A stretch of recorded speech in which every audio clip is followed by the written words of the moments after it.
Welcome back to the channel, everybody. I'm Marshall, and before we even get into the video, I just want to thank you guys again for all the love and support on the recent videos. The shorts videos are killing it. Those are getting a lot of views, getting almost 1,000 views every time, and sometimes getting over 1,000 views, and that's huge, and I really do appreciate that. Also, I just want to thank you guys for the subscriber count of being over 20 subscribers in just the past week or two. Since doing this type of content, that's amazing. I know I've been thanking you guys every video, but I really do appreciate it.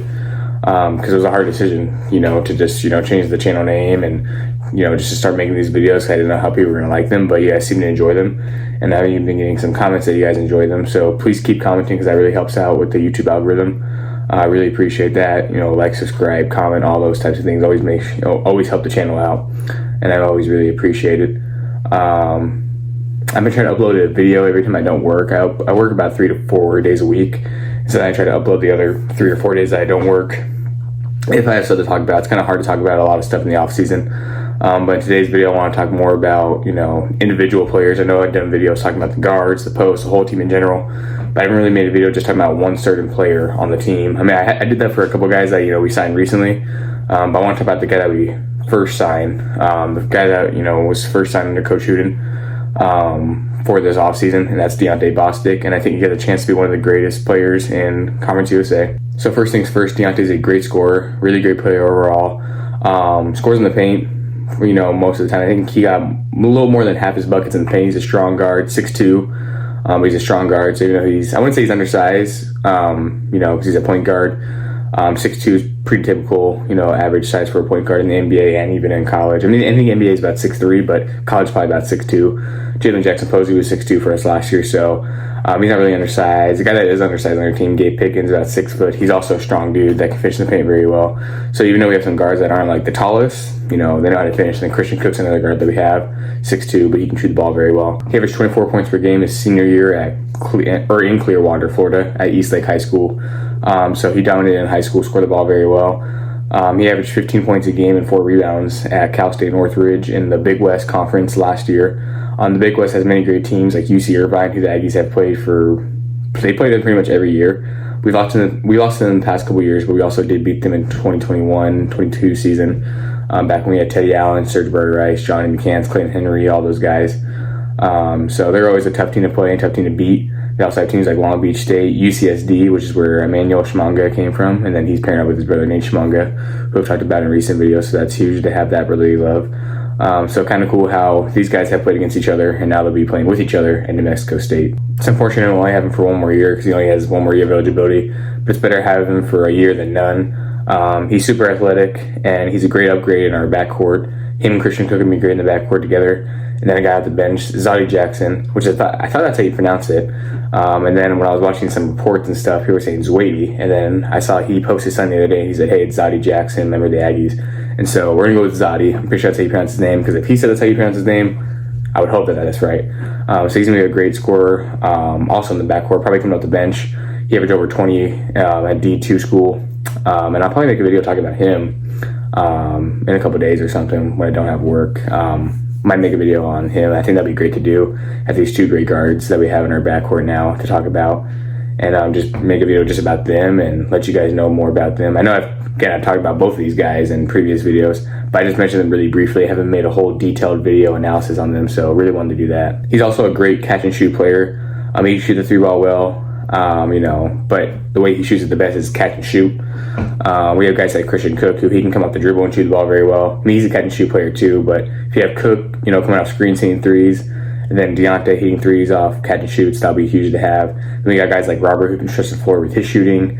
Zawdie's a guy who can shoot at the bench. Gabe can also shoot. So we have a good amount of guys on the team that can shoot the 3-ball really well and shoot the ball in general very well. Another great thing about Dionte is he plays defense. He averaged about 1.5 steals a game last year.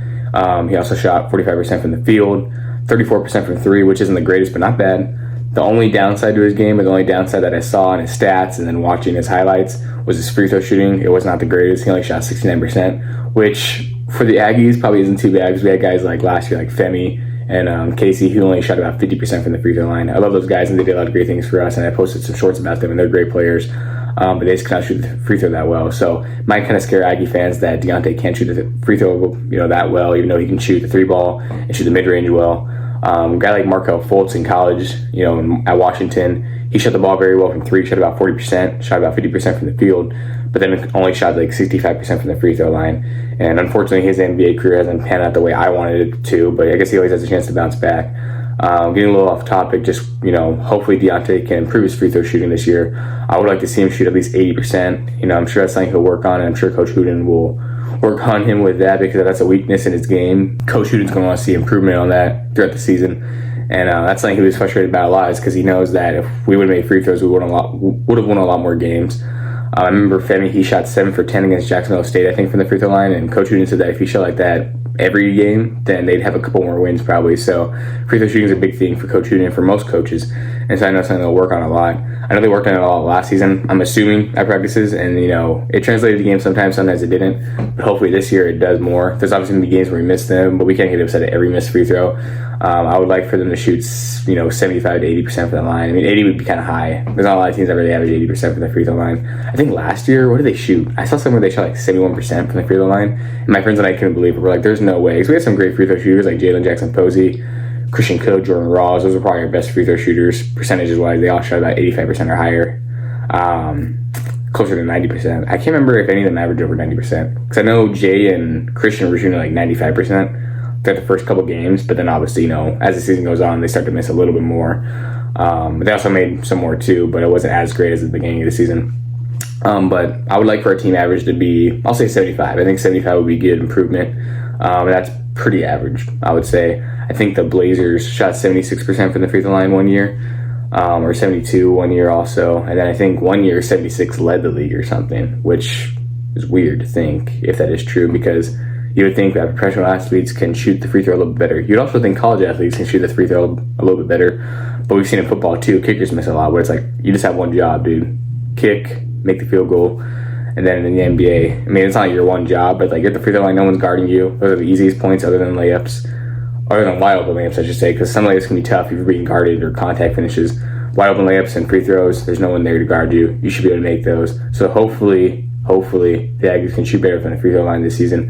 That's something that's been haunting them for years, not just these past couple years when we haven't been as great, but previous years, even when we had 25 plus win seasons. That's why we lost that game against Auburn in the first round 2019, because we couldn't hit free throws. I can't remember the guy's name who didn't make it. He was a great player for the Aggies though for a couple years.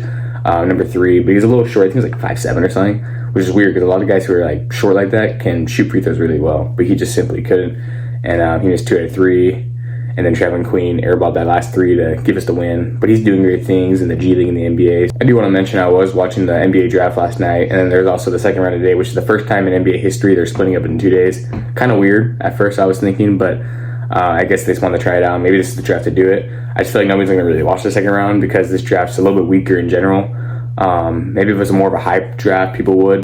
But even then, I don't feel that people would even want to watch the second round in general, just because it's the second round, and a lot of people don't really care about the second round, unfortunately.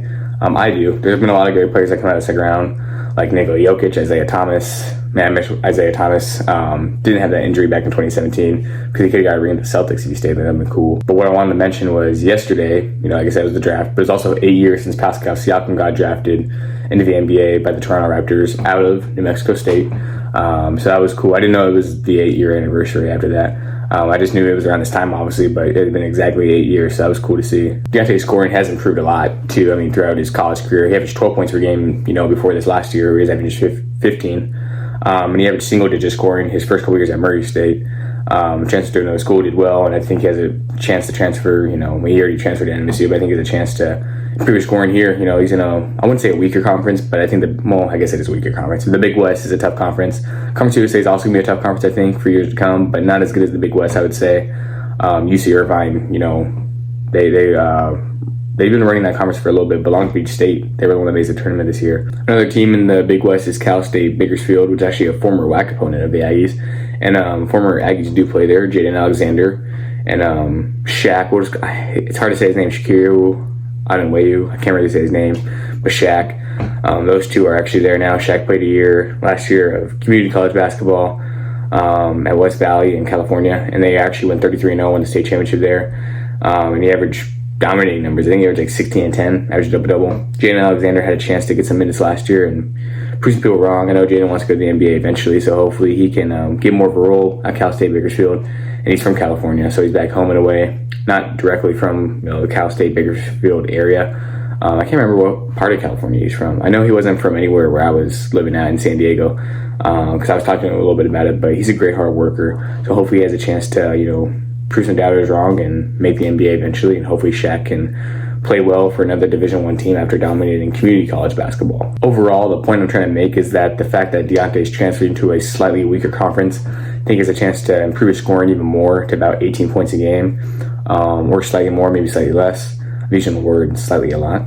I think he also has a chance to be, Conference USA Player of the Year, or at least one of the top players in Conference USA. That's going to close out the video. Just wanted to hop on here and talk a little bit about Dionte individually, because like I said, I know I talked about him in previous videos a lot, but never just made a video just talking about him, so I thought that'd be great to do. Like I said, I'll probably make a video about Zawdie in the upcoming days, just talk about him and his scoring ability and how great he was at the Division II level. That's going to close out the video, and I'm out.